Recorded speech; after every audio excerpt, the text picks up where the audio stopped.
자, 오늘 말씀의 제목은 박해받는 것이 복이다 라는 제목으로 하나님 말씀 전하겠습니다.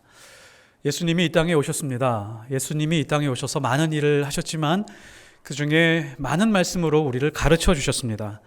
그 중에 처음으로 가르친 것이 중요하죠. 처음으로 우리에게 가르쳐 주신 것이 무엇일까요? 혹시 기억하시는지 모르겠습니다. 예수님이 이 땅에서 처음으로 우리에게 가르쳐 주신 것은 복에 관한 것입니다. 복이 무엇인지에 대해서 하나하나 짚어가면서 우리에게 자상하게 가르쳐 주셨습니다. 예수님이 가르쳐 주신 복은 무언가를 소유하고 누리는 복이 아니었습니다. 그리스도인이 가져야 할 신앙 인격과 성품에 대해서 말씀하고 있었습니다. 예수님이 말씀하신 그 신앙의 인격과 성품은 이런 성품을 가지게 되면 너희가 복을 받을 거야 라고 말씀하신 것이 아닙니다. 이런 성품을 가지는 것 자체가 복이야 라고 말씀을 하시고 우리에게 가르쳐 주셨습니다. 혹시 신앙생활을 오래 하시면서 이런 열망과 이런 간절함과 기도가 있으셨는지 모르겠습니다. 나는 심령이 가난한 자가 되고 싶어, 이런 간절한 소망을 가지고 있으셨는지요? 혹은 온유한 자로 살고 의에 줄이고 목마른 자, 긍휼히 여기는 자, 마음이 청결한 자, 화평한 자가 되기 위한 그런 열망들이 혹은 소망들이 있으셨는지 모르겠습니다. 우리는 어떤 모양으로든 가난하고 싶지 않습니다. 슬픔과 애통을 품은 채 이 세상을 살아가고 싶은 마음은 더더욱이 없습니다.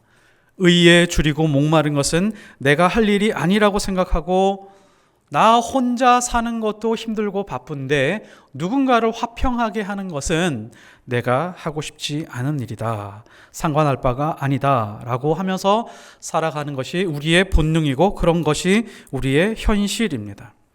만일 이런 형태로 우리가 신앙생활을 하고 이런 삶을 살아가고 있다면 우리는 예수님이 말씀해 주신 그 복의 진정한 의미를 알거나 깨닫거나 누릴 수 없다는 것을 꼭 깨달아야 됩니다. 예수님은 하나님의 자녀들이 이 땅에서 누리는 그 축복, 사람들이 누구나 말하고 있는 그런 축복에 대해서 말씀하지 않으셨습니다. 소유하거나 정복하거나 성취하거나 업적을 남기거나 이름을 드높이는 것에 대해서 관심이 아예 없으셨습니다. 그런데 반면에 우리는 예수 그리스도를 믿고 있음에도 불구하고 하나님을 사랑한다라고 고백하면서도 불구하고 우리가 기대하는 복이 있습니다. 그것이 바로 형통입니다. 남에게 자존심 구기면서 좀 추한 모습 보이고 싶지 않고 꾸고 싶지 않고 최소한 성공은 하지 못한다라고 할지라도 좀 마음이 편안한 그런 삶을 원합니다. 그것을 놓고 기도하고 그것을 놓고 간구할 때가 많이 있습니다. 그런데 예수님이 우리에게 가르쳐 주신 그 복들, 그것을 하나하나 살펴보면 어느 것 하나 마음이 편한 것이 없습니다. 주인공은 항상 마지막에 등장하는 거라면서요. 예수님이 가르쳐 주신 그 복들, 마지막 복이 있습니다. 마지막 복은 더 감당하기 어려운 복에 대해서 말씀하고 있습니다. 이 복에 대해서 이야기를 하면 자, 이런 복이라면 저는 거절할게요 라고 단호하게 거부할 만큼 우리가 달갑지 않은 그런 복입니다. 그것이 뭐죠? 바로 박해받는 것이 복이다. 복 중에 가장 중요한 복을 마지막에 말씀하시고 그 분량도 다른 복에 대해서 설명하는 것보다도 더 많은 분량으로 우리에게 설명해 주고 있습니다. 세상에 어떠한 상식으로 본다라고 할지라도 박해는 복이 될 수 없습니다. 핍박은 복이 될 수 없습니다. 그런데 예수님은 복이라고 말합니다. 그 복을 누리라고 말합니다. 그 복을 취하라고 말합니다. 그리고 나서 거기서 멈추지 않습니다. 박해가 있을 때, 핍박이 있을 때 어떠한 감정도 선택하라고 우리에게 가르쳐주고 있습니다. 어떤 선택이죠? 박해와 핍박이 있을 때 기쁨과 즐거움을 선택하라. 고통과 슬픔 안에 잠겨 있지 말고 오히려 기뻐하고 즐거워하라 라고 우리에게 말씀해 주고 있습니다. 우리가 먼저 구분해야 될 것이 있습니다. 성경에서 말하는 박해는 진짜 박해와 가짜 박해가 있습니다. 가짜 박해는 형벌로 이해하면 정확합니다. 박해는 형벌과는 다르죠. 베드로전서 2장 20절에 보면 죄가 있어 매를 맞고 참으면 무슨 칭찬이 있으리요. 그러나 선을 행함으로 고난을 받고 참으면 이는 하나님 앞에서 아름다우니라. 죄가 있어서 매를 맞는 것은, 혹은 나쁜 짓을 하다가 그 대가를 치르는 것은 형벌이라고 말합니다. 이것을 박해라고 말하지 않습니다. 그런데 우리는 많은 경우에 내가 잘못을 했음에도 불구하고 그 이후에 당하는 그 어려움들에 대해서 그것이 마치 박해인 것처럼 생각하면서 신앙생활할 때가 많이 있습니다. 베드로전서 4장 15절, 너희 중에 누구든지 살인이나 도둑질이나 악행이나 남의 일을 간섭하는 자로 고난을 받지 말려니와. 이런 고난은 취하지 마라. 나쁜 짓해서, 살인하거나 도둑질해서, 혹은 시시콜콜 사사건건 남의 일에 간섭해서 당하는 그런 고난 속에는 빠지지 마라 라고 그렇게 말씀하고 있습니다. 거기에서 당하는 고난은 박해가 아니라 형벌입니다.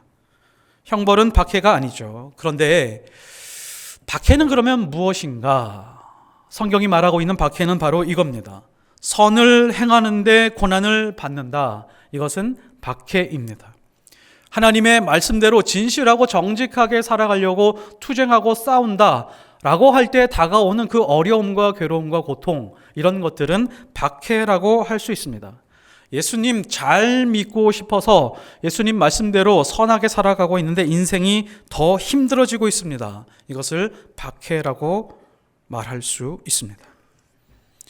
예수님은 나를 위해서 죽으셨습니다. 세상에서 당하는 최고의 박해를 받으셨습니다. 나를 위해서 죽으셨을 뿐만이 아니라 그 과정도 고통스럽습니다. 피를 흘리시고 살을 찢기시고 숨이 넘어가는 그런 상황에 십자가에서 매달려 있으셨습니다. 채찍에 맞으시고 가시에 찔리시고 창에 찔리는 그런 아픔과 박해를 당하셨습니다.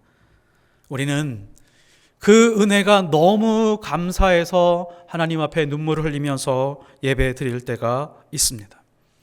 감사하죠. 은혜입니다. 우리는 빚진 자들입니다. 영원히 하나님의 사랑과 예수 그리스도의 십자가에 빚진 자들입니다. 그러면 그 빚진 자들이라고 하면 빚을 갚을 수 있어야 인간의 도리죠. 그것이 신앙의 도리죠.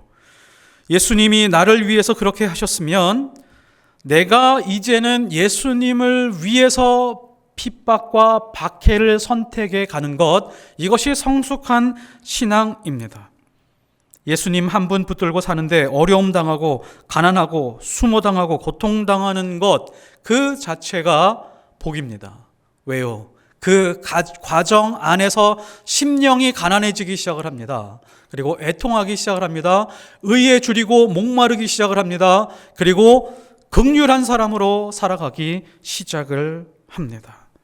세상에 나가면 예수 믿는 사람들을 환영하는 곳은 거의 없습니다. 나는 예수님 때문에 이렇게 산다 라고 하면 너 그렇게 잘났냐 조롱하고 뒷담화하고 수근거리는 것이 다반사입니다. 조금 더 웃기는 경우가 있습니다. 교회 안 다니는 사람들은 그래도 다양성을 인정해 준다고 종교를 인정해 주고 존중해 주는데, 교회 밖에서 만난 그리스도인들이 오히려 더 조롱하고 핍박하는 경우들이 많이 있습니다. 너만 교회 다니냐? 유난 떨지 마라. 나쁜 짓은 골라서 시키는 사람들이 안수집사이고 장로이고 그런 경우들이 비일비재합니다. 오늘 말씀을 통해서 보면 하나님의 마음을 이렇게 읽을 수 있습니다. 하나님은 우리로 하여금 예수님 때문에 예수님 붙들고 있다가 승진에도 떨어져 보고, 예수님 때문에 협박도 당해보고, 예수님 때문에 조롱도 당해보기를 원하시는 마음을 읽어낼 수 있어야 됩니다. 그런데 대부분의 그리스도인들은 그렇게 생각하지 않습니다. 꼭 저렇게 믿어야 돼? 저렇게 사는 게 사람 사는 거야? 너무 유난스럽게 믿는 거 아니야? 라고 하는 생각을 합니다.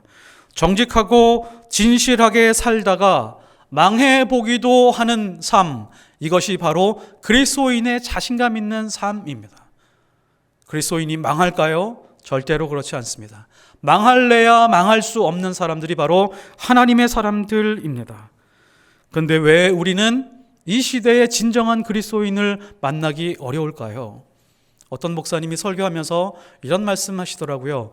교회 안에 90%는 가짜다. 한 10%만 진짜다. 오랜 동안 목회하시면서 경험한 바를 이야기하는 그 이야기를 들으면서 예산 이야기로 들리지 않았습니다. 물론 우리 교회는 그렇지 않습니다. 반대입니다. 90%가 진짜라고 그렇게 믿습니다. 이 시대의 그리스도인을 만나는 일이 가뭄에 콩나는 것처럼 어려운 이유는 바로 예수님이 말씀하고 있는 그 복에 대해서 관심 자체가 없거나 그 복을 가지고 살아가고자 하는 마음이 없기 때문입니다. 자, 그러면 왜 박해받는 것을 복이라고 그렇게 예수님이 가르쳐 주셨을까요? 두 가지로 한번 살펴보도록 하겠습니다. 첫째는 이 박해는 진짜 그리스도인과 가짜 그리스도인을 구별해 주기 때문에 그렇습니다. 박해받는 상황, 핍박받는 상황이 오면 그 사람이 진짜 믿음을 가지고 있는지 가짜 믿음을 가지고 있는지를 완전하게 구별해 줍니다. 이 자체가 복입니다. 박해가 왔을 때 내가 가지고 있는 신앙이 취미생활 수준의 신앙인지 아니면 내 목숨과 내 생명을 바꾸어서라도 포기하지 못하는 그런 믿음이 있는지 그때 구별을 할 수 있기 때문입니다. 박해의 상황에서 그래도 여전히 그 자리에서 예배하고 그 믿음 그대로 유지하고 있다면 진짜 그리스도인으로 이 땅에서 살아가고 있는 것을 증명하고 있습니다. 물론 그때 힘들죠. 눈물이 있습니다. 감사가 있습니다. 담대함이 있습니다. 애통함이 있습니다. 여러 가지 복합적인 감정들이 있기는 하겠지만 진짜 믿음을 발견하고 하나님 앞에서 기뻐하며 찬송하게 되어 있습니다. 초대교회가 있습니다. 초대교회 이후에 300년 동안 교회에 엄청난 박해가 있었습니다. 전 세계 어느 곳에 교회를 세우든지 모든 나라가, 모든 권력들이, 모든 군대가 다 교회를 핍박했습니다. 기독교인 하면 온 세상이 조롱하고 죽이려고 달려들 정도였습니다. 그래서 뭐가 없었냐면 가짜 성도가 없었습니다. 가짜 목사가 없었습니다. 가짜 사기꾼 같은 그런 사역자들이 거의 없었습니다. 왜냐하면 예수 믿으면 곧 죽음이니까 가짜로 믿을 수 있는 상황이 아니었습니다. 진짜 예수 믿고 생명 거는 성도들만 교회 공동체 안에 있었습니다. 그러니까 그 교회 공동체는 생명이 있었습니다. 기도의 능력이 있었습니다. 말씀의 생명력이 있었습니다. 그리고 사랑이 있었습니다. 말씀이 선포되면 모든 성도들은 그 말씀 앞에 엎드리고 순종하며 세상에 나가서 목숨 걸고 자기 신앙을 지키는 그런 교회들이었습니다. 우리 인생에도 그런 박해의 상황이나 핍박의 상황이 오면 그래서 기뻐하라는 겁니다. 진짜 믿음과 진짜 그리스도인의 모습으로 기뻐하며 즐거워하고 하늘의 복을 누릴 수 있기 때문입니다. 예수님이 부활하셨습니다. 예수님이 부활하시고 사람들에게 나타나셨는데 몇 명에게 나타났다고요? 몇 명에게 나타났을까요? 50명? 500명에게 나타났다라고 말합니다. 예수님이 부활하신 다음에 500명에게 자신이 진짜 부활했다라고 하는 것을 실제로 눈으로 보여주셨습니다. 고린도전서 15장 6절 그 후에 500여 형제에게 일시에 보이셨나니 그 중에 지금까지 대다수는 살아있고 어떤 사람은 잠들었으며. 자, 이 500명이라고 하는 사람들은 이런 사람들입니다. 뭐든지 스포츠스타나 이런 사람들은 팬덤이 있죠. 아마 이 500명이라고 하는 사람들은 예수님이 가시면 어디든지 쫓아가는 그런 사람들이었을 가능성이 높습니다. 예수님 3년의 공생애 동안 예수님이 있는 곳은 어디든지 가서 말씀을 듣는 사람들이었고 예수님이 기적을 베풀 때 죽은 자를 살리시고 병든 자를 고치시고 안진뱅이를 일으키시는 그 모든 기적의 장면들을 다 목격한 사람들이었을 것입니다. 수백 명, 수천 명이 다 있었지만 이 500명에게 일시에 예수님이 등장해서 자신의 모습을 일시적으로 보여주셨습니다. 얼마나 감격했을까요? 얼마나 놀랐을까요?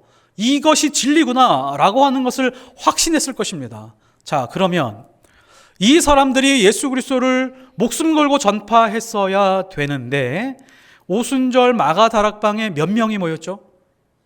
120명이 모였습니다. 오순절 마가다락방에서 모이는 그 상황을 살펴보면 그 상황에 모든 사람들이, 예수 믿는 사람들, 예수의 추종자들은 핍박당하고 있었습니다. 잡아서 감옥에 가두고 죽이거나 조롱하고 그런 상황이었습니다. 자, 120명이 모였다라고 하는 것은 몇 명이 사라진 거죠? 380명이 지금 예수 믿고 있다라고 하는 그 사실만으로 핍박당하니까 380명이 사라졌습니다. 그 중에 일부는 사망했겠지만 4분의 3이 완전히 사라진 상황이었습니다. 예수님이 살아나신 그 장면을 두 눈으로 목격했음에도 불구하고 박해가 오고 핍박이 오니까 사람들이 사라지고 떠나버렸습니다. 두 번째, 왜 박해받는 것이 복일까요? 박해는 우리의 신앙을 강력하게 만들고 성품을 깨끗하게 만들기 때문입니다. 욥기 23장 10절, 그러나 내가 가는 길을 그가 아시나니 그가 나를 단련한 후에는 내가 순금같이 되어 나아오리라 라고 이렇게 말씀하고 있습니다. 옛날에는 이 금을 정련하는 작업을 이렇게 했다고 합니다. 불가마에다가 금을 집어넣은 다음에 금을 완전히 녹이고 계속해서 지속적으로 녹이면 너무너무 뜨거우니까 불순물이 위로 올라온다고 합니다. 위로 올라오면 그 불순물을 제거해요. 한 번 더 녹입니다. 또 한 번 녹이면 또 불순물이 올라오죠. 그러면 그 불순물을 제거합니다. 계속해서 이 작업을 반복함으로써 순금을 얻어내는 것이죠. 99.9% 정도의 순금을 정련하는 작업, 금이나 은을 이렇게 정련했다라고 합니다. 금을 이렇게 정련하고 혹은 은을 정련하고 나면 어떤 일이 벌어지냐면 그 정련한 사람이 금을 보면 금의 얼굴이 비춰질 정도였다고 합니다. 은을 보면 선명하게 자기 얼굴을 확인할 수 있는 그런 정도가 되었다고 합니다. 불순물이 사라진 것이죠. 깨끗해진 것입니다. 하나님의 형상이라고 하는 것이 바로 이것입니다. 하나님의 형상이라고 하는 것은 나의 독립된 어떤 인격을 잘 만들어준 것이 아니라 우리의 삶을 통해서 하나님이 비추어지는 겁니다. 핍박과 박해, 고난과 고통, 그 모든 것을 지나가면서 내 안에 있던 모든 불순물들이 올라와서 지워지고 불순물들이 올라와서 또 지워지고 그러면서 내 마음이 깨끗하게 순금과 같이 되었을 때 하나님의 모습이 나를 통해서 세상 사람들에게 비추어지는 것, 이것이 하나님의 형상의 모습이죠. 깨끗해지면 우리의 감정은 어떨까요? 깨끗해지면 기분이 좋습니다. 기쁩니다. 즐겁습니다. 그래서 깨끗하다라고 하는 것은 즐겁고 기쁘다라고 하는 말이 동반이 될 수 있습니다. 윤동주라고 하는 시인이 있죠. 그 시인이 쓴 시 중에 십자가라는 시가 있습니다. 그 중간에 보면 괴로웠던 사나이 행복한 예수 그리스도에게처럼 십자가가 허락되면 모가지를 들이우고 꽃처럼 피어나는 피를 어두워가는 하늘 밑에 조용히 드리겠습니다. 윤동주가 왜 윤동주인지를 아주 정확하게 보여주는 그런 시라고 할 수 있습니다. 괴로웠던 사나이, 핍박과 괴로움과 고통 중에 있었던 그 사나이 예수 그리스도. 그러나 윤동주가 발견한 것이 있습니다. 그러나 행복했었던 분, 그분이 바로 예수님이라는 것이죠. 최악의 고통 중에도 예수님은 행복했구나. 왜 행복했을까요? 자신의 살과 피가 찢겨지는, 목숨이 사라지고 있는 그 순간에 누군가 살아나고 있다는 그 장면을 상상하면서 예수는 행복해 했었겠구나 라고 하는 그 복을 깨닫고 나서 윤동주는 기도한 것입니다. 하나님, 저도 또한 예수님이 누렸던 그 행복을 가지고 싶습니다. 그래서 십자가가 허락된다면 모가지를 들이우고 꽃처럼 피어나는 피를 어두워가는 하늘 밑에 조용히 드리겠습니다 라고 윤동주가 고백한 것이죠. 내가 누군가를 위해 죽을 대상이 있다는 것, 누군가를 위해 박해받을 수 있다는 것, 이게 뭐죠? 사랑하는 대상이 내가 당하는 박해보다 훨씬 더 크다는 것입니다. 내가 당하는 이 박해 때문에 사랑하는 대상이 살아날 수 있다면 나는 그것으로 행복하다. 이것이 바로 예수 그리스도의 감정이었고, 예수님이 우리에게 복을 가르쳐 주시면서 박해와 핍박에 대해서 가르쳐 주면서 누리라고 한 복이 바로 이것이었습니다. 사랑하는 대상이 있다는 것, 그래서 박해가 작아질 수 있고, 행복한 사나이 예수처럼 박해받고 있지만 사랑하는 사람이 있기 때문에 행복을 누릴 수 있다는 것, 이것이 바로 복이라고 하는 것이죠. 박해받는 사람도 기뻐하고 사랑받는 대상도 감사하며 하나님도 영광받을 수 있는 놀라운 자리가 바로 그 자리입니다. 사랑하는 대상이 있으니까 박해와 핍박이 더 이상 박해가 아니었고 핍박이 아니었던 것이죠. 예수님은 우리를 너무 사랑해서 자신의 목숨을 내어주셨습니다. 우리는 그런 마음이 들어본 적이 있으신가요? 누군가를 위해서 내가 당하고 있는 핍박이 감사하고 이 박해가 너무너무 기쁘고 즐거운 그런 때를 경험해 보신 적이 있으십니까? 우리는 하나님을 위해 어디까지 해볼 수 있을까요? 어디까지 해보고 계십니까? 하나님을 위해서. 하나님을 사랑한다고 하면서 사랑하면 목숨을 바칠 수 있는 것인데 간신히 예배드리는 것, 간신히 봉사하는 것, 간신히 11조 드리는 것, 그리고 이것저것 조금씩 교회 일 돕는 것, 그걸로 우리는 만족하는 데서 멈추고 있는 것은 아닌지 모르겠습니다. 우리는 하나님을 위해서 목숨을 드릴 수 있을까요? 그러면 박해가 두렵지 않습니다. 그리고 그것을 기쁨으로 받아들일 수 있습니다. 세상에 어떤 선택을 한다라고 할지라도, 어떤 결정을 내린다라고 할지라도 어느 한순간도 하나님을 배제하지 않고 하나님의 목과 하나님의 결정과 하나님의 선택이 가장 중요한 가정과 그 인생이 진짜 그리스도인의 모습입니다. 예수님이 하라고 하신 일을 하면서 핍박이 많으면 예수를 제대로 믿고 있는 것입니다. 박해가 심해지는데 기쁨이 있으면 정말 하나님을 사랑하고 계신 것입니다. 그 핍박과 박해를 통해서 진짜와 가짜가 가려지게 되어 있습니다. 그리고 박해를 견디면 진짜 순금 같은 신앙으로 불순물이 제거되고 하나님이 내 삶을 통해서 비추어지는 놀라운 은혜를 경험하게 될 것입니다. 우리가 하나님의 나라와 하나님의 의를 위하여 십자가를 질 수 있고 핍박도 당할 수 있는 그런 믿음의 수준을 사모하고 갈망하고 갈급하는 하나님의 사람들이 되었으면 좋겠습니다. 하나님 때문에 손해보고 소외된 이웃을 돕다가 상처받고 가난한 사람들의 오해 때문에 어려움 당하고 상처 입은 사람들에게 모욕을 당하고 투병 중인 사람들에게 도움을 주다가 오해받으며 핍박받는 일이 있다라고 할지라도 그것을 기뻐할 수 있는 그런 믿음의 수준, 그 믿음의 수준이 바로 이 땅에서 누릴 수 있는 가장 큰 복을 가진 그런 믿음입니다. 이 땅에 살면서도 천국을 누리는 인생이 됩니다. 의를 위하여 박해를 받은 자는 복이 있나니 천국이 그들의 것이며, 이런 복이 임하시기를 예수 그리스도 이름으로 축복합니다.